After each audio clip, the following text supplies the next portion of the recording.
Hello everybody, hope you're having a wonderful day, and today I would like to share with you guys my thoughts on crossbar locks. Now, these are all the ones I have in my collection. As you can see, these are all budget-oriented crossbar locks.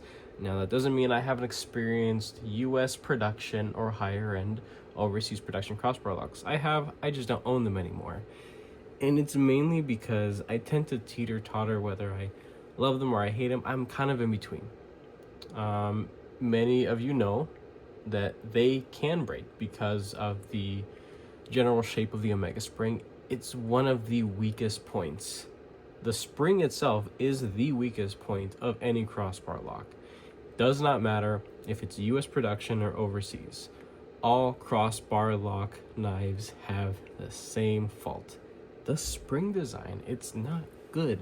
And realistically, I hope to see the industry move away from them and transition more to traditional coil spring because they're much more substantial in power.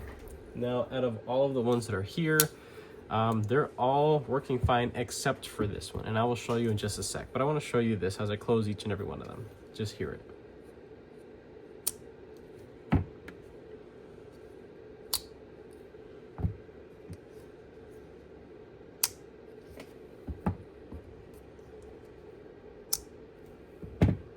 And this last one, check this out. Now, that last one definitely sounded a lot lighter. At least I hope it came over the audio. One of the springs is broken, unfortunately, and you can definitely feel it.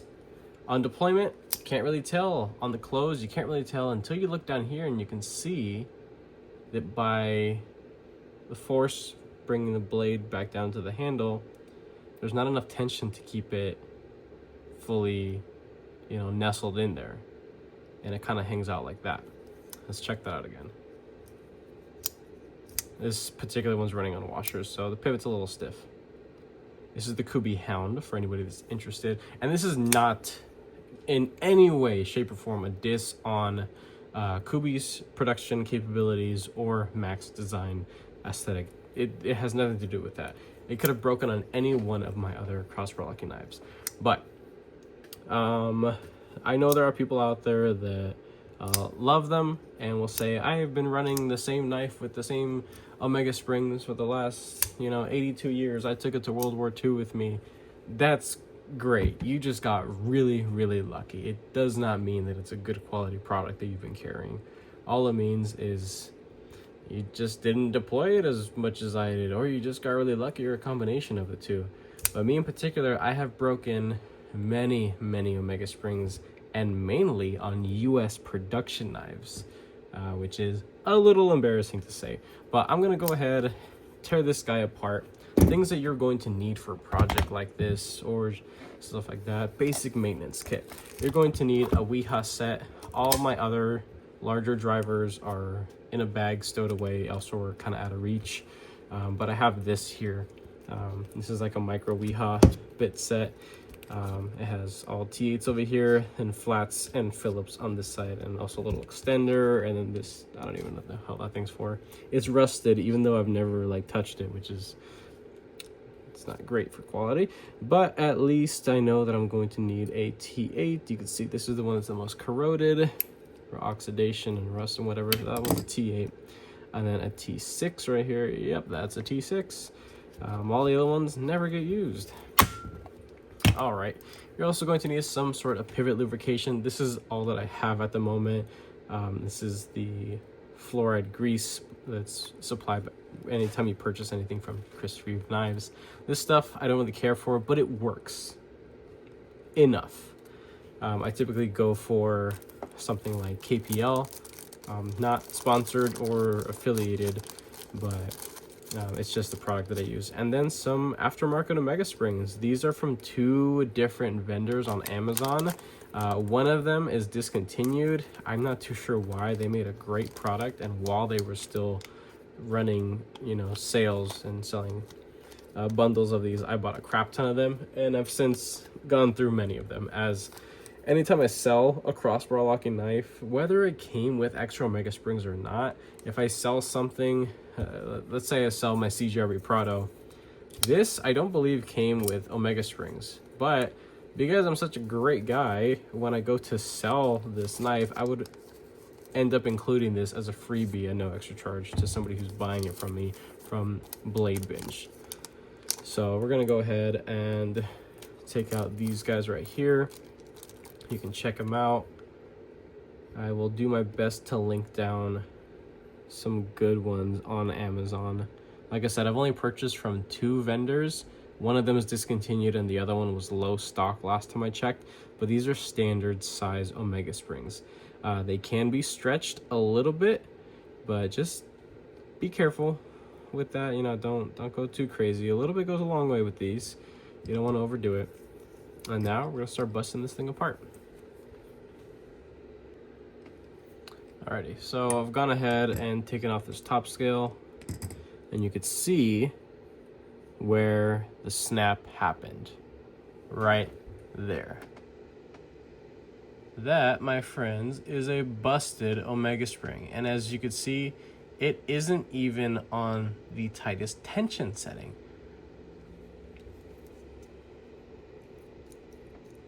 Alright, that thing's a goner. So let's go ahead and back this out a little bit and get the rest of it taken care of. So at this point we can go and just throw another one on this side, but I don't care to do that because realistically by the time the other one gives out, then I'd have to take it apart again. So let's just replace both of them. Why not?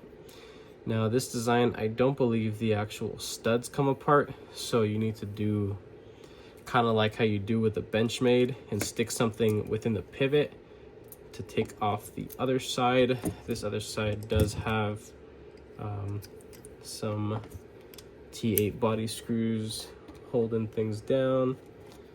Let's go ahead and take that off. They're free spinning. There we go.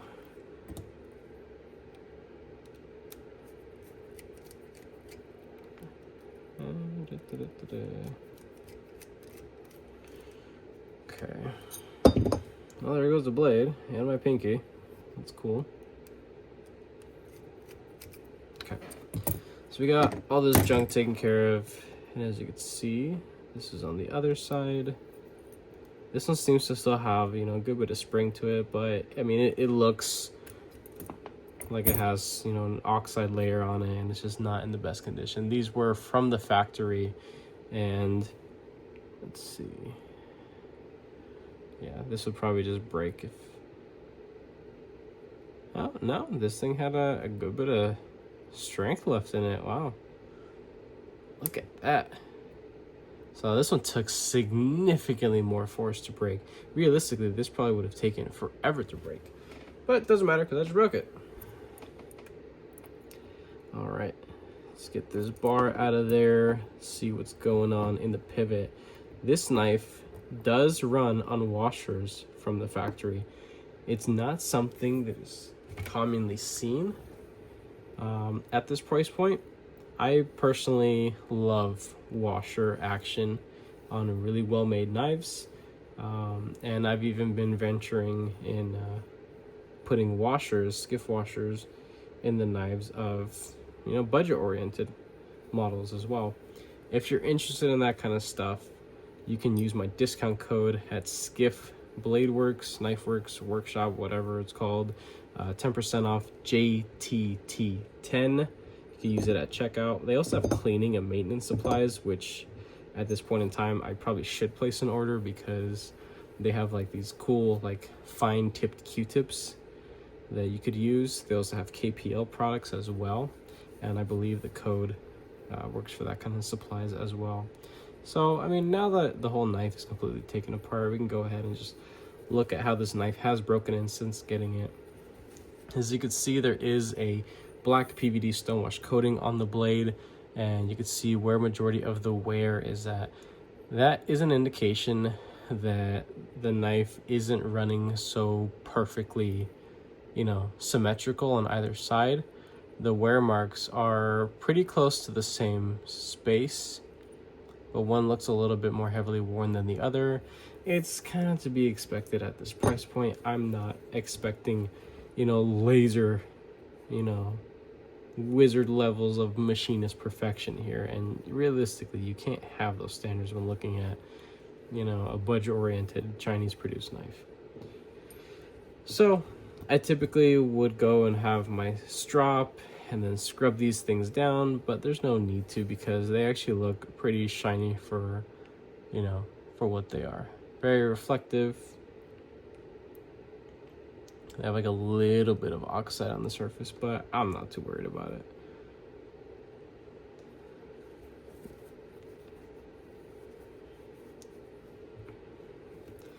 Give these guys a wipe, and we'll go and slap it all together.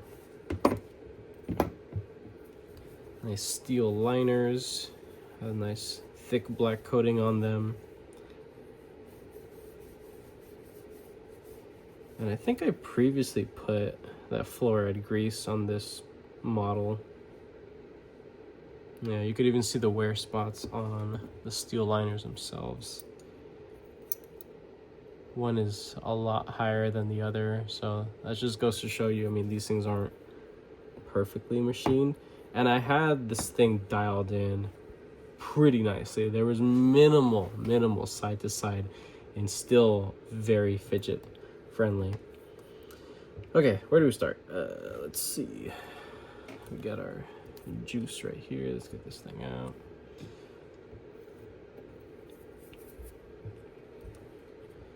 Go ahead, just get a little bit goes a long way. That's probably the most that we'll need. We'll kind of just get that around. Nothing crazy, nothing fancy.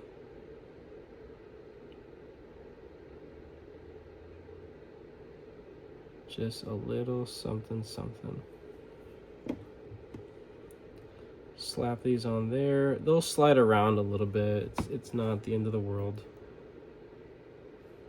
You have to build this particular design because you cannot screw the crossbar lock apart, as far as I know. It's probably like pressure fit. I think I see a seam there, but I'm not willing to take it apart. So let's go ahead and get some of this on here. Just getting a couple little smudges of this stuff on here. Doesn't have to be super pretty.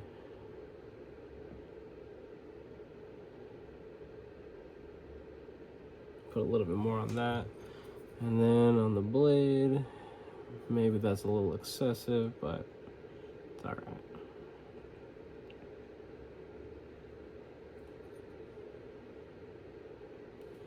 Yeah, I think that's plenty. Plenty. Now we could put this thing together. So what we'll do is, let's get that stop pin, where'd it go? Stop pin rolled off somewhere, it's right there. Little black stop pin. We'll take the blade, we'll set it there. We'll take our T6 bit, throw it to basically spear everything to keep it aligned. Flightanium actually has a tool that's specifically meant for this task right here, which I think is cool and innovative of them, but it's not super necessary. I mean, you can get by just fine by doing something like this. Really not that hard. Let's get this back spacer together and put it through. Let me see if I could actually get it through. Oh, it actually falls through all the way. I didn't know that. Okay.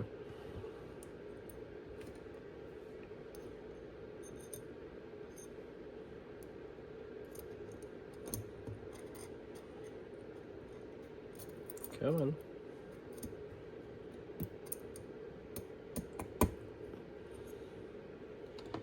Okay. So this is still in the center, kind of holding everything together. Stop pin is in place.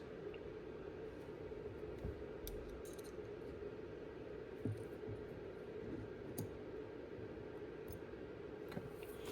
Now let's get the bar itself together. I'm gonna go ahead and put these on.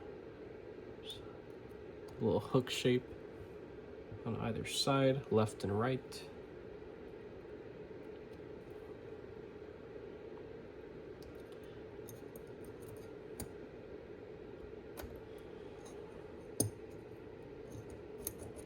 Jeez, it's moving around so much.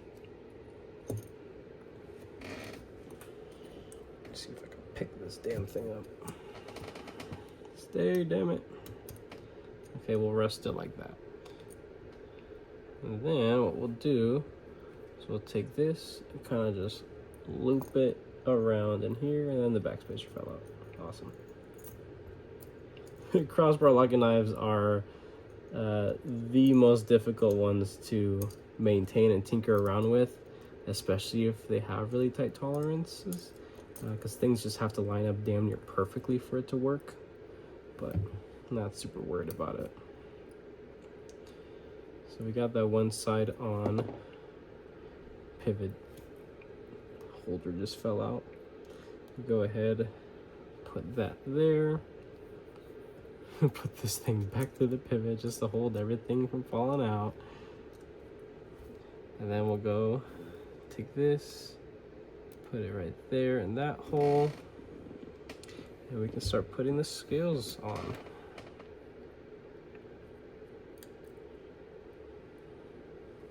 So we got that side. Let's go ahead and put this other piece of the backspacer in.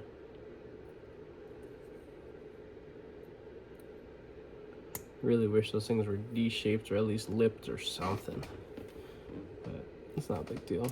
And then this thing just came out of place. Oy. Okay.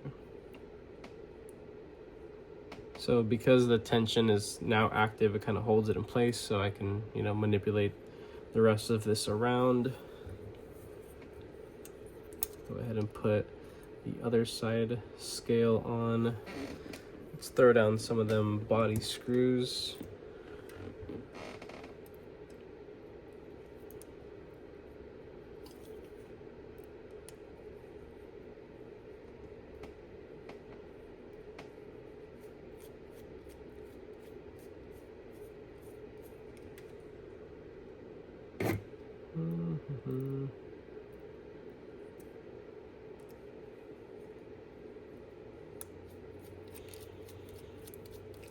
Nice, nice. Damn it.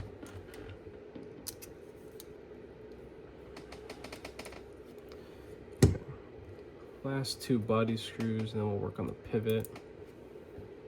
The pivot is kind of the tricky part. Another thing too is don't tighten down all the body screws yet until you got the pivot situated. Just have them, you know, mostly threaded, at least just to hold in place. Everything's still very loose. Now what you're going to do is you're going to take the pivot face. You're going to work on this side first because this one actually has a little shape right there that corresponds, a little tab that fits right there on the face. If you can, it actually helps if this thing is turned around, so that way you can take the tip of that bit, put it into the hole there, and then press everything through. You kind of want to pinch and kind of wiggle things back and forth, pulling back tension so it's not applying any excess tension, and eventually it just kind of finds its way there. Now we do need to twist this a little bit so that it sits flush, and you'll feel it when it sits flush properly. There we go. So the K is sitting nice and flush. Now we can take this piece out, take the other side, throw that in there, take another T8, screw that down, and that's it. We got the knife all back together. Now we can go ahead and screw down. Well, we get the pivot down just a little bit more. Get them body screws down all the way. Now on this particular model, I do think that the body screws have a little bit to do with the tension within the pivot, or at least offsetting it. So you don't want to crank them down too much. Just, you know, snug where you feel resistance. I think that's really as far as you need to go. This is a pretty sweet model. I do like it. It's stuck around in the collection for a while. One of my biggest, you know, I guess downsides about this thing is that it does not have a reversible clip, and I think lefties would have enjoyed this model as well. If you're a lefty and you just carry right-handed knives like a lot of them do, doesn't really seem to bug too many people, but still, it would be nice to think about the other percentage of people that, you know, want to be able to enjoy stuff regularly. All right, now we can start tuning the pivot.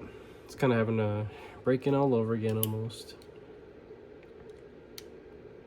And realistically, I could have stretched out those springs a little bit more. A little side to side.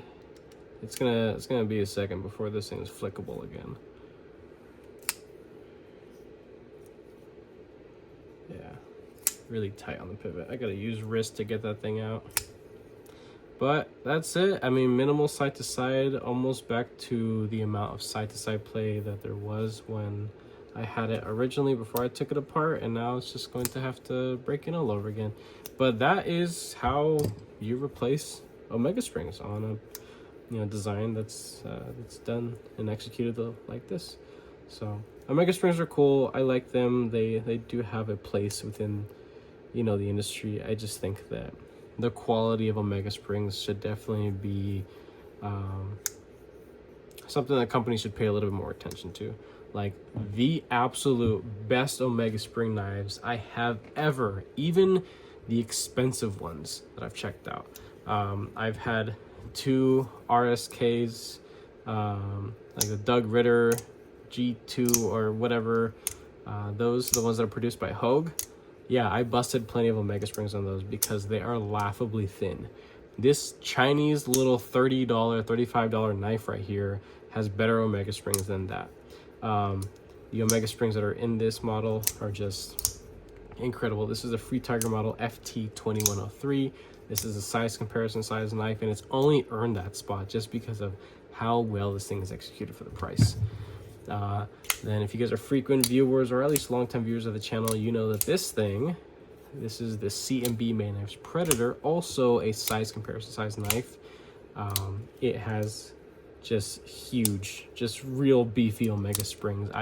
I'd say that this knife will outlast every other Omega spring operating knife that I have easily within its lifetime.